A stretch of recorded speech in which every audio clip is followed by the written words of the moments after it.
All right, welcome back to another episode of the Active Everyday discussion. Today I want to talk about compliance to your exercise program and positive or negative mindsets around our compliance. So, compliance to our exercise program, how often do we exercise? How well do we track the exercise that we do? If we're working with a coach, how often are we in touch with that coach? Checkpoints with that coach outside of your planned or scheduled appointments.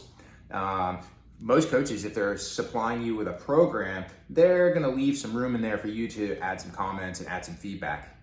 All right, so that's what I'm talking about. So mindset around this. Well, if you're following the Active Everyday series, where you're working with a coach or practitioner that has a similar approach to this Active Everyday series, you're gonna hear encouragement that sounds something like this. Hey, find a way to be active every day. All right, it's kind of simple to understand. If you're hanging out here with me, that's the theme. Active every day. Well, whether we're a high-level athlete, like a professional athlete who makes their money being an athlete, whether we're someone who is chasing athletic hobbies regularly, so we're doing races on the weekends, or we're going up and we're having some sort of really competitive edge to the way we approach our sport, like if we like mountain sports and we ski, or if we road bike, or we play golf. I'm just thinking about a lot of hobbies that people typically have that they care about. They want to score well, they want to ride consistently, they wear a tracking monitor. Or even if you're just the person who just wants to find a way to be healthier. Well, this concept of active every day applies to everybody. What it looks like, though, is a little bit different. So if we're that high-end athlete, okay, we need to perform at this high-end potential at our best all the time. That's a much different exercise program than somebody who's just trying to get in shape. So we have to make sure our expectations are the same, okay? What do I mean? Well, if we're that high-level athlete who needs to be at their prime all the time, it's very important for that athlete to have a rigorous routine that they're very attentive to, that they're constantly assessing the value of each of their movements. Massive amounts of time needs to be put into planning, not just nutrition, the times between the workouts, when their competitions are. It's more complex. As we start going down the tier, recreational athlete, family mom or dad, life and career, and we're still in shape and we like hobbies, we can see there's no competition. The stress associated with our performance goes down a little bit. Now it's not, am I gonna get paid because I played well? It's just, am I happy because I played well? Now we're down to that recreational person just getting in shape. I just wanna move and have hobbies that help me become healthier.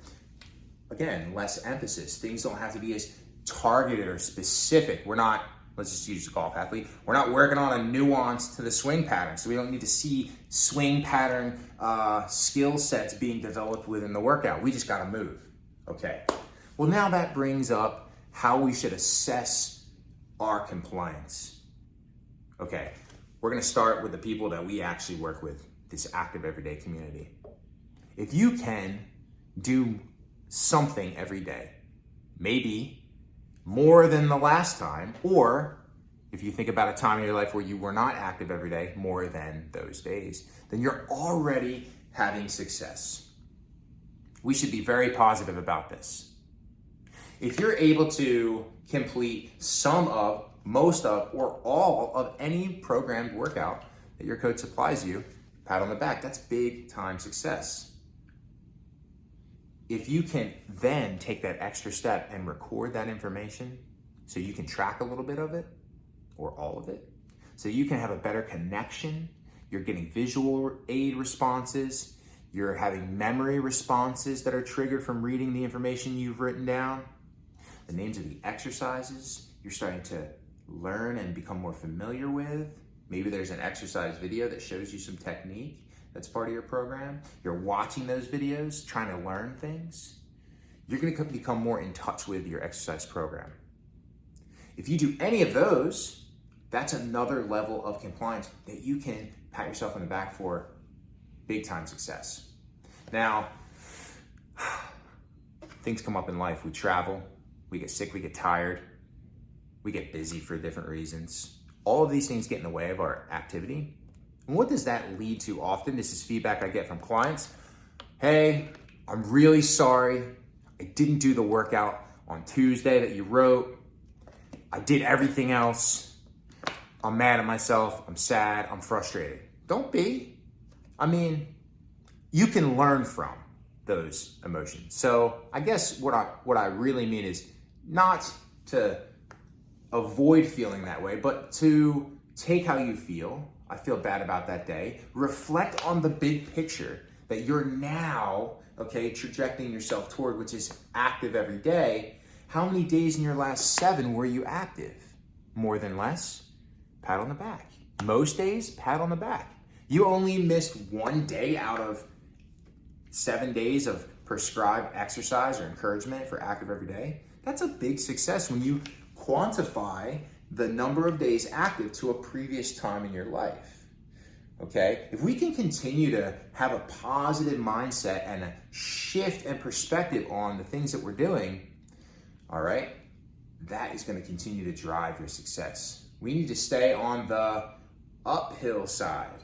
We're getting to the summit, and it's pretty at the summit. All of our positive emotions happen at the summit, okay? We're still climbing this journey. It doesn't end. So we can't be caught up on the small things that aren't successful in our compliance. We can't let those drag us down. We've got to keep moving forward. Another way that we can look at this concept, we've got these programmed exercise routines from our coach.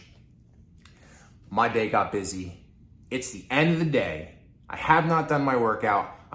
I'm gonna look in the program and see what it is, just to see, is there anything in there that I could do? I look at it and I go, shit, I just can't bring myself to do the workout he wrote or she wrote, my coach. That's fine.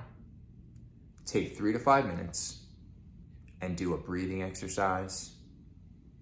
Do a reflection on the positive outcomes from your week. Prep for your next workout. Look at what's tomorrow. Look at the schedule of your next day.